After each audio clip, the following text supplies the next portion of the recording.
David, if somebody is seriously thinking about joining IPA, what would you say they can really expect once they commit to this opportunity? I think it would vary, quite frankly, because of the individual themselves. So again, going back to that key question, can I report to myself? Will I work for myself?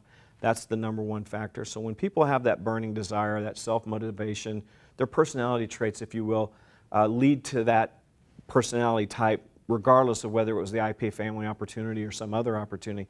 When you have that self-motivation, that self-dedication, then people get engaged, they get going, they get very excited, and people rally around them immediately, whether it's at our centers of excellence, whether it's the organization as a whole through our training programs and the weekly webinars and the different things that we do.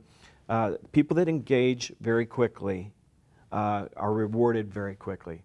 If somebody happens to get involved in the organization and they perhaps fall into the mindset of I'm getting ready to get ready, and so therefore they've kind of slowed the cog down and they slowed the motion down and slowed the wheels down, it'd be very frustrating for them. And so, you know, it really comes down to that individual when they sit back and say, hey, I really want to take this thing on, I really want to make it happen.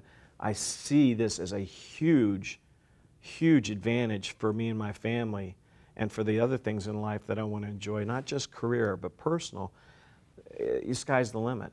For somebody that is getting ready to get ready or has paralysis analysis, analysis paralysis, those kinds of things, it can be a long and troublesome road. So we don't abandon people.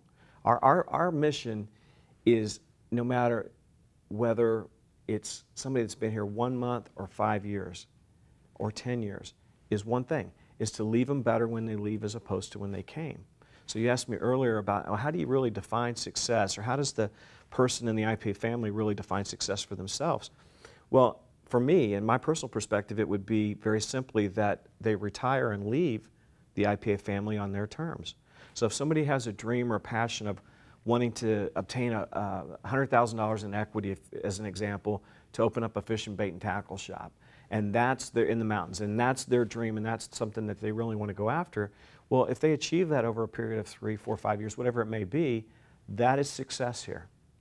You know, if somebody that says, hey, I've been through all kinds of different careers and jobs and different things in my past, and this is my last place. This is where I want to land for the balance of my career and the balance of my work time, because it provides the things that I've mentioned earlier, the freedoms, then that's okay too. So I think that it obviously varies drastically by individual. What doesn't change is the environments that we provide for all those people.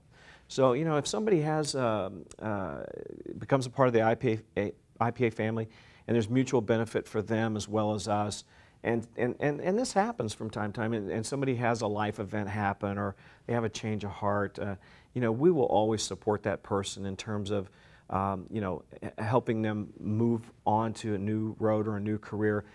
There is a minimal, nominal amount of investment that's required for background check and contracting.